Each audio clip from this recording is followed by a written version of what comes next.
இந்த பதிவை பார்க்க போகிற அத்தனை அன்பர்களுக்கும் அடியார்களுக்கும் அடியனுடைய பணிவான வணக்கங்களை தெரிவிச்சுக்கிறேன். அன்பினை பெறுவாயாகில் அதர்மங்கள் அனைத்தும் நீங்கி துன்பமும் தவிர்ந்து போகும், துயரம் இங்கு உண்டோ சொல்வாய். இந்த பதிவில் நம்ம பார்க்க போகிறது ஒரு திருப்புகழ் பாடல். மயிலாப்பூர் இறைவனை நினைக்கிறாரு. அப்படி இவங்க மெய்யடியார்கள் நிறைய தலங்களுக்கு போய் இறைவனை பாடி பரவுவாங்க. அது எதுக்கு அப்படின்னா, இவங்க போய் கோவிலில் கும்பிட்டு இவங்களுக்கு புண்ணியம் இனிமேல் தான் வரணும் அப்படின்னு மட்டும் கிடையாது. இந்த உடம்பு இருக்கிற வரைக்கும் அவங்களுக்கு இங்கே இருக்கிற வேலை இருக்குது பூமியில். ஆனால் இறைவன் என்ன பண்ணுறாரு, அவங்கள வச்சு மற்றவங்களுக்கு உணர்த்துறதுக்காக அவங்க தலங்கள் தூரம் போகிற மாதிரியும் ஆங்காங்கே உள்ள அன்பர்கள் அந்த இறைவனை, அந்த திருக்கோவிலுடைய மகிமையை தெரிஞ்சுக்கணும். இப்போ மயிலாப்பூரில் இவர் பாடுறார் அப்படின்னா, இதை படிக்கிற எல்லாரும் மயிலாப்பூர் போனால் இந்த திருக்கோவிலில் இந்த மகிமை இருக்குது அப்படின்னு அந்த இறைவனை அன்பாக உருகி வணங்கி வழிபடுவாங்க இல்லையா. மற்ற அன்பர்கள், உலக உயிர்கள் இதை படித்து காதால் கேட்டு உணர்ந்து அந்த இறைவனை, அதாவது ஒரு பல இடங்களில் இருக்கிறதுனால இந்த பூமி பரப்பில் இருக்கிற எல்லா மக்களும் உய்யணும், மலத்திலிருந்து நீங்கணும் அப்படின்றது இறைவனுக்கு ஆசை. எல்லாருக்கும் ஒரே ஒரு இடத்துல சொன்னால் போய் சேராது, எல்லாருக்கும் போய் சேராது. பல இடங்களில் சொல்லும் பொழுது தான், பல தடவை சொல்லும் பொழுது தான், பலர் வாயால் சொல்லும் பொழுது தான் கொஞ்சம் உள்ளே போகும். அது மானுட இயல்பு, அளவு.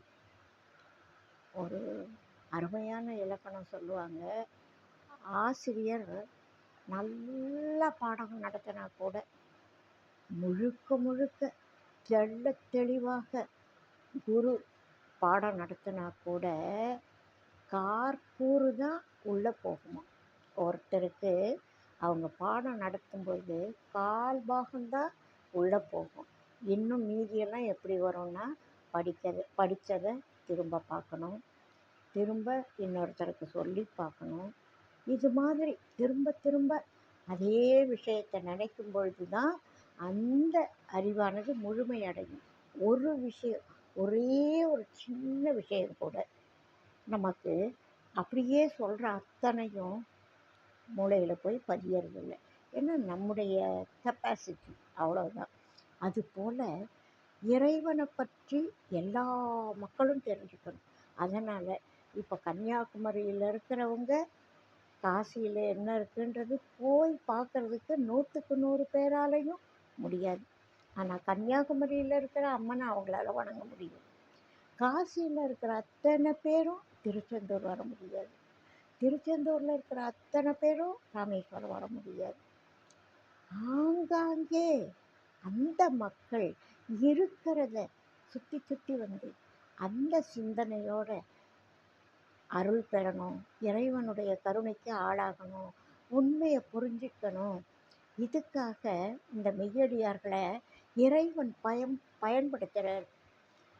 அந்த இறைவனுடைய பணியை செய்யும் பொழுது எவ்வளவு இன்பம் கிடைக்கும்ன்றத நிறைய மெய்யடியார்கள் தன்னோட பாடலில் சொல்லியிருக்காங்க. அதுபோல் அருணகிரிநாத பெருமான் இறைவனை தரிசனம் பண்ணிய பிறகும் பல திருத்தலங்களுக்கு போகிறார். எல்லாரும் போகிறாங்க, இவரும் போகிறார். அது மாதிரி போகும்பொழுது மயிலையில் இருக்கிற இறைவனை பாடி பரவுறார். இந்த பாடல் மயிலாப்பூரில் பாடியது. அறமில்லாத அதிபாதக வஞ்ச தொழிலாலே அடியனேன் மெலிவாகி மனம் சற்றிளையாதே திரள் குலாவிய சேவடி வந்தித்தருள் கூட தினமுமே மிக வாழ்வுறும் இன்பை தருவாயே. விரல் நிசாசரர் சேனைகள் அஞ்ச பொறும் வேலா விமலமாது அபிராமி தரும் செய்புதல்வோனே. மறவர் வாழ்நுதல் வேடை கொளும் பொற்புய வீரா, மயிலை மாநகர் மேவிய கந்தப் பெருமாளே. மறவர் வாழ்நுதல் வேடை கொளும் பொற்புய வீரா, மயிலை மாநகர் மேவிய கந்தப் பெருமாளே. மயிலை மாநகர் மேவிய கந்தப் பெருமாளே. இந்த பாடலுக்கு வாரியார் சுவாமிகள் விளக்க உரை எழுதியிருக்காங்க. ரொம்ப தெள்ளத் தெளிவாக விளக்கமாக சுவாமிகள் அவங்க எப்படி பேசினா எப்படி புரியுமோ அதுபோல் நல்ல உரை எழுதியிருக்காங்க. அந்த உரையை படிக்கிறதுக்கு எனக்கு பாக்கியம் கிடைச்சிது அப்படின்ற சந்தோஷம். நான் பெற்ற இன்பம் ஏதோ 4 பேர் பெறட்டும் அப்படின்றதுக்காக இந்த பாடலை சொல்லணும் அப்படின்னு தோணுச்சு. இப்போது எல்லாருக்கும் தேவை இன்பம். எல்லா மனிதர்களும் இன்பத்தை தேடி தான் ஓடுறாங்க. எல்லா உயிர்களும் இன்பத்தை தேடி தான் ஓடிட்டுருக்கு. ஒரு வேளை பசிக்குதுன்னு வச்சுக்கோங்க, ஒரே ஒரு வேளை பசிக்குது, உடனே எது இன்பம்? அந்த பசிக்கு உணவு கிடைக்கிறது இன்பம் இல்லையா? அது மாதிரி சின்ன சின்ன செயல், இதை ஒன்று வாங்கணும்னு நினைக்கிறோம், அது எதுக்காக? இந்த பொருள் கிடைச்சிது, அதை நம்ம அனுபவிக்கிறோன்ற இன்பத்துக்காக. ஒரு இடத்துக்கு போகணும்னு ஆசைப்படுறோம், அங்கே போனோம், பார்த்தோம், இதை பார்த்தோம், அதோ பார்த்தோம் அப்படின்ற இன்பத்துக்காக. இப்படி ஒவ்வொரு செயலுக்கு பின்னாலும் ஒரு இன்பத்தை தேடி தான் நம்ம செயல்களே செய்கிறோம். அத்தனை செயல்களும், வாழ்வியலினுடைய அத்தனை செயல்களும் இன்பத்துக்காக, இன்பத்தை தேடி போய்கிட்டுருக்கோம். ஆனால் எல்லாம் சின்ன சின்ன விஷயமாக ஒரே வார்த்தையில் சிற்றின்பத்தில் அடங்கி போகுது.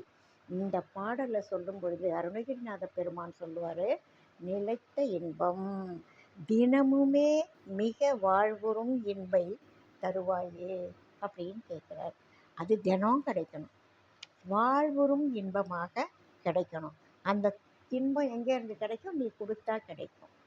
அதை சொல்கிறார், தினமுமே மிக வாழ்வுறும் இன்பை தருவாயே அப்படின்னு சொல்லக்கூடிய இந்த பாடல் ரொம்ப அருமையான பாடலாக நான் நினைக்கிறேன்.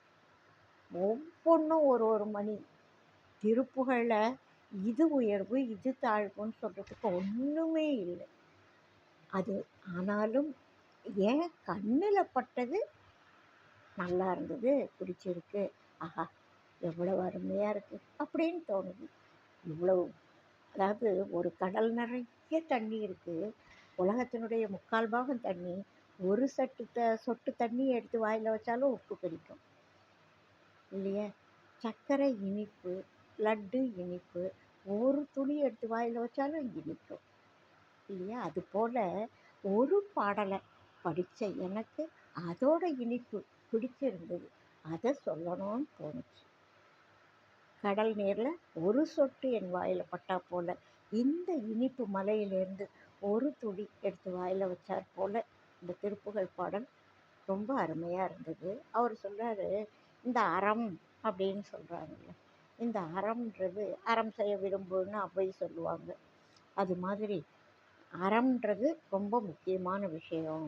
அதிபாதகங்கள் அப்படின்னா என்ன அப்படின்னா,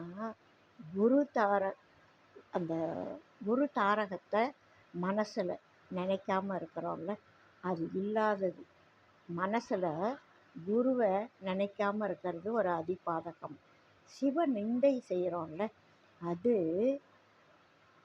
மிகப்பெரிய பாதகம், அதிபாதகம். குருவை நிந்தை பண்ணுறோம்ல, அது மாபாதகம், அதிபாதகத்தில் சேரும். இந்த மாதிரி நன்றி மறந்து நடந்துக்கிறோம்ல, அது அதிபாதகத்தில் சேரும். இந்த மாதிரி பாவங்களை என்னதான் எத்தனை வஞ்சன செயல்களை புரியுறாங்க இதுக்காக. இந்த அதிபாதகங்கள்னு தெரியாமலே இத்தனை பாவங்களை மக்கள் பண்ணிகிட்ருக்காங்க அப்படின்னு சொல்கிறாரு வாரியார் சுவாமிகள். மகான்களுடைய மனசு நோக்கும்படியாக கட்டாயமாக பேசக்கூடாது. உத்தமமான பத்தினிகள் இருக்காங்கல்ல, நல்ல மனம் கொண்ட உத்தமமான பத்தினிகளோட உள்ளம் நோக்கும்படியாக நடந்துக்கக்கூடாது. அவங்க மனசு வருந்தி கஷ்டப்பட்டு ஒரு விஷயத்தை நினைக்கும்படியாக நடந்துக்கக்கூடாது. அதிபாதகம் புரியிறவங்கெல்லாம் என்ன தெரியுமா ஆவாங்களாம்? மறுபிறவியில் கொடுமை பன்றியாகவும் நாயாகவும் பிறந்தும் வெந்தழல் நரகிடை கிடந்தும் தொழுநோய் காச நோய் முதலிய பிணியினராக பிறந்து வேதனைப்படுவார்கள் அப்படின்னு சொல்கிறார். இந்த அதிபாதகங்கள் பண்ணுறவங்க, மகான்களுடைய மனசு நோக்கும்படியாக பண்ணக்கூடியவங்க, பத்தினிகளோட உள்ளம் நோக்கும்படியாக பண்ணக்கூடியவங்க, இவங்கெல்லாம் மறுபிறவியில் அவ்வளவு கஷ்டப்படுவாங்களாம். பன்றியாக நாயாக பிறப்பாங்க, பொடு நரகத்தில் ஆழ்ந்துவாங்க, தொழுநோய் காச நோய் முதலான, அதாவது தீர்க்க முடியாத பிறர் பயப்படும்படியான அருவருக்கத்தக்க ஒரு கொடு நோயால் பாதிக்கப்படுவாங்க அப்படின்னு சொல்கிறார் சுவாமிகள். அதனால் இந்த அதிபாதக செயலை செய்யாதீங்க. இன்றைக்கி அதுதான் மடிஞ்சு இருக்குது. அதை நினைக்கிறப்போ ரொம்ப கஷ்டமாகவும் இருக்குது. சரி, இன்பம் அப்படின்றது எந்த திசையில் இருக்குது அப்படின்றதே தெரியல மக்களுக்கு. துன்பப்பட்டுக்கிட்டே இருக்கிறாங்க. உலகத்தால் செல்வத்தால் துன்பம், மனைவி மக்களால் துன்பம். நல்லா யோசித்தா இந்த உடம்பால் கூட துன்பம்தான். ஆனால் இறைவன் இன்ப ஊற்று இறைவனோட திருவடியில் ஊறிக்கிட்டே இருக்குதான். இன்ப ஊற்று இறைவனுடைய திருவடிகளில் ஊறிட்டே இருக்குது, சுரந்துக்கிட்டே இருக்குது. அதனால் அவனுடைய திருவடிகளை சிந்திச்சு வந்திச்சு வாழ்க்கையும் அதாவது இறைவனை வாழ்த்திக்கிட்டே இருக்கணும் வாழ்க்கையில். அப்போது மனசு கவலையை மாற்றி இடையறாத இன்பத்தை இறைவன் அருள்வார். அதனால் இதெல்லாம் செய்யாதீங்க. அந்த இறைவன் இவர் பாடுற முருகன் எப்படிப்பட்டவர்னா, திருமால் ஒரு தடவை சக்கராயுதத்தை விடுறார் தாரகாசுரன் மேலே. அவன் என்ன பண்ணுறான்? அவன் எப்பேற்பட்ட அவனும் ஒரு தவசி தான். அதனால் என்ன பண்ணுறான்? அந்த வலிமையினால் திருமால் விட்ட சக்கராயுதத்தை பிடிச்சி தன்னோட கழுத்தில் அணிஞ்சிக்கிறான். திருமால் விட்ட சக்கராயுதம் அழிச்சிட்டு திரும்ப அவர்கிட்ட போகக்கூடியது. அப்பேற்பட்ட அந்த சக்கராயுதத்தை வாங்கி அணிஞ்சிக்கிறான். அந்த தாரகாசுரனையே வதம் செய்த முருகப்பெருமானே அப்படின்னு சொல்லி இவர் சொல்கிறார். எல்லா நோய்க்கும் மூல காரணமாக இருக்கிறது எது? மலம், அதாவது வினைகள். நம்முடைய மலங்கள், மும்மலங்கள், ஆணவம், மாயை, கண்மம். இந்த மும்மலம்தான் எல்லா நோய்க்கும் எல்லா துன்பத்துக்கும் காரணமாக இருக்குது. அதுபோல் உயிருக்கு எல்லா துன்பத்துக்கும் மூல காரணம் ஆணவ மலபந்தம். அதனால் அந்த மூல மலத்தை அகற்றணும் அப்படின்னா அதுக்கு கண்மம் மாயை அப்படின்ற 2 மலத்தை கொடுக்குறார். ஆணவ மலத்தை அகற்றுறதுக்கு கண்மம் மாயைன்னு 2 மலங்கள், ஆகாமியம் சேர்த்துன்னு வச்சுக்கோங்களேன். இதை இறைவன் கொடுக்குறார். மாயையை இறைவன் தான் கொடுக்குறார் நமக்கு. அதை கொடுத்து ஒரு பொருளை ஆசைப்பட வைப்பார். அதனால் துன்பப்பட வைப்பார். ஓஹோ, இதனால் நமக்கு துன்பம் வந்தது, இந்த துன்பம் நமக்கு வேணான்னு நினைக்க வைப்பார். அப்போது நம்முடைய ஆணவ மலத்தை அகற்றிக்கணுன்ற எண்ணம் அதுக்கப்புறம்தான் வரும். அங்கே நம்ம எங்கே போனால் மலத்தை அகற்றலாம் அப்படின்னு நாடுவாங்க. அப்போ இறைவனுடைய திருவடிகளை தேடுவாங்க. அதுக்காக நம்ம ஆணவ மலத்தோடு இருக்கோம் அப்படின்றத புரிஞ்சுக்கிறதுக்கு உதவியாக இருக்கிறதே இந்த மாயை. அதனால் இறைவன் கொடுத்தது அது. அதை கொண்டு உயிர்கள் எத்தனையோ காலமாக இடர்பட்டுருக்கே, அதுலேருந்து அதுங்க விடுபடணும். இந்த கண்ணை மறைக்கிற இருள் மாதிரியான ஆணவத்திலேருந்து வெளியில் வரணும். இதுக்காக அவர் இறைவன் இதை கொடுத்து நமக்கு அருள் வழங்குறார் அப்படின்னு அதோட உரை விளக்கத்தில் சொல்கிறார். மன்னிக்கணும். வலிமை மிகுந்த அசுரருடைய சேனைகள் அஞ்சும்படியாக போர் செய்த வேலாயுதரே இறைவன் முருகனை இப்போ இந்த பாடலில் முருகனை தானே இவர் பாடினார், மயிலையில் இருக்கிற முருகனை பாடுறாரு. வலிமை மிகுந்த அசுரர்கள் அவங்களுடைய சேனைகள் அஞ்சும்படியாக போர் செய்த வேலாயுதரே, மலம் இல்லாதவரை. இறைவனுக்கு ஏது மலம்? மற்ற ஆன்மாக்களுடைய மலத்தை அறுக்கக்கூடியவங்க, அவங்களுக்கு எப்படி மலம் இருக்கும்? அவ்வளவு மலம் இல்லாத காரணத்தினால தான் மற்றவங்க மலத்தை அவங்களால அறுக்க முடியும். அதனால் மலம் இல்லாதவரே, அன்னையாகிய அபிராமி பெற்ற சிவந்த குமாரரே, செம்மியனியன் தானே, வேடர் குலத்தில் பிறந்த ஒளி பெற்ற நெற்றியுடைய வள்ளி அம்மையார் விருப்பம் கொண்ட அழகிய வீரரே, திருமயிலாப்பூரில் எழுந்தருடைய கந்தநாயகனே, பெருமிதம் உடையவனே, தர்மமில்லாத மிகுந்த பாவகரமான செயலினால் அடியேன் மெலிந்து மனம் சிறிதும் இழைக்காமல் வினைகளை போக்கும் திறமுடைய செவ்விய திருவடிகளை வணங்கி திருவருள் கூடும்படி நாள்தோறும் மிகுந்த வாழ்வுடன் கூடிய இன்பத்தை தந்தருள் வீராக அப்படின்னு வேண்டார். எனக்கு என்ன வேணும்? இன்பம் வேணும். அந்த இன்பம் எப்படிப்பட்டதாக இருக்கணும்? திருவருள் கூடும்படி நாள்தோறும் மிகுந்த வாழ்வுடன் கூடிய இன்பத்தை தந்தருள்வேன். வாழ்க்கையிலையும் கஷ்டம் இருக்கக்கூடாது. இன்பம்னா வெறும் இறைவனை நினைக்கிறது மட்டுமே அப்படின்னு இல்லாமல் இதையும் கொடு அதையும் கொடு. நான் இருக்கிற வரைக்கும் நல்லா இருக்கணும். ஒன்றை நினைக்கணும்னா முதல்ல இறைவனை நினைக்கணும்னா பசி இல்லாமல் இருக்கணும், நோய் இல்லாமல் இருக்கணும். அதெல்லாம் இருக்கும். அதெல்லாம் இல்லாமல் இருக்கிறவங்களுக்கு தான் நினைக்கவே வரும். அதாவது ஏற்கனவே பசியாக இருக்காங்க, சாப்பிட்றதுக்கு ஒன்றுமே இல்லை, அவங்கள்ட்ட போய் உபவாசம் இருன்னு சொல்ல முடியாது. பொருள் இருந்து சாப்பிடாம இருக்கிறது உபவாசம். பொருளே இல்லாத ஒருத்தர்கிட்ட போய் நீ உபவாசம் இரு அப்படின்னு உபதேசம் பண்ண முடியாது. அதுபோல் இகலோக இன்பங்கள் துன்பங்கள் ரெண்டையும் தெரிஞ்ச ஒருத்தருக்கு தான் மெய்ப்பொருள் எது, இது அழியக்கூடியது, இது நீர்க்குமிழி வாழ்க்கை அப்படின்னு சொல்லி தெரியும். அதனால் முதல்ல இதையும் எனக்கு எந்த துன்பமும் இல்லாமல் வச்சு உன்னுடைய திருவருளை எனக்கு கொடுக்கணும். அதுவும் தினமும் நாள்தோறும் மிகுந்த வாழ்வுடன் கூடிய இன்பத்தை தந்தருள வேண்டும் அப்படின்னு சொல்லி வேண்டார் மயிலை முருகன்கிட்ட. இந்த அதிபாதக செயல்கள்லாம் செய்யாமல் இருக்கணும். அந்த பாடல் ரொம்ப, அதாவது தினமும் தினப்படி பாராயணத்துக்கு உகந்த பாடல். அறமில்லாத அதிபாதக வஞ்ச தொழிலாளேனா இதெல்லாம் பண்ணுற நிறைய பேர் நம்ம மனசால் சொல்லால் செயலால் இதெல்லாம் ஏதோ சந்தர்ப்பங்கள் வரும்பொழுது சின்ன சின்ன தவறுகள் நம்மக்கிட்ட ஏற்படும் வாழ்க்கையில். இந்த பிழை பொறுக்கும் பதிகத்தில் சொல்கிற மாதிரி எல்லா பிழையும் ஏதோ ஒரு நேரம் எல்லாரும் பண்ணிட்டு தான் இருக்கிறோம். கல்லா பிழை, கருதா பிழை, நினையா பிழை, துதியா பிழை எல்லாம் பண்ணிட்டு தான் இருக்கிறோம்.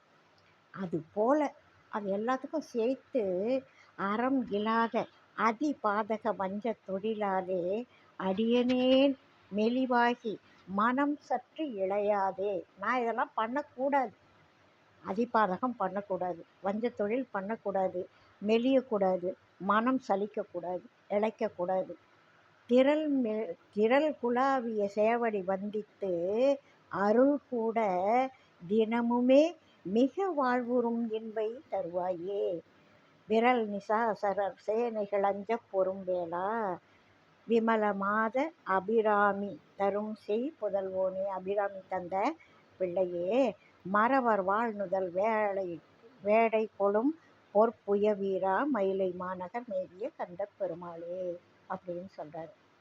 முருகனை 4 வரிகளில் சொல்கிறார். எப்படி அசுரர்களுடைய சேனைகளோட அதாவது போர் செய்யக்கூடியவனே, அபிராமியின் அம்மையின் புதல்வனே, வள்ளி அம்மையை மனம் கவர்ந்தவனே, மயிலை நகர் மேவிய முருகப்பெருமானே, இப்படியெல்லாம் கூப்பிட்டுட்டு அறம் இலா அதிபாதக வஞ்ச தொழிலாலே அடியனேன் வெளிவாகி மனம் சற்றிளையாதே திரள் குலாவிய சேவடி வந்தித்து அருள் கூட தினமுமே மிக வாழ்வுறும் இன்பை தருவாயே. அப்படின்னு கேட்கக்கூடிய அந்த திருப்புகழ் பாடல் எனக்கு பிடிச்சிருந்தது. உங்களுக்கு பிடிச்சிருக்குன்னா மற்றவங்களுக்கு ஷேர் பண்ணுங்கள், லைக் பண்ணுங்கள். இன்னும் பண்ணாதவங்க சப்ஸ்கிரைப் பண்ணுங்கள். உங்களோட கனிவான கருத்துக்களை சொல்லுங்கள். வாழ்க வளமுடன். அடுத்த பதிவில் அடுத்த ஒரு கருத்தோடு சந்திப்போம்.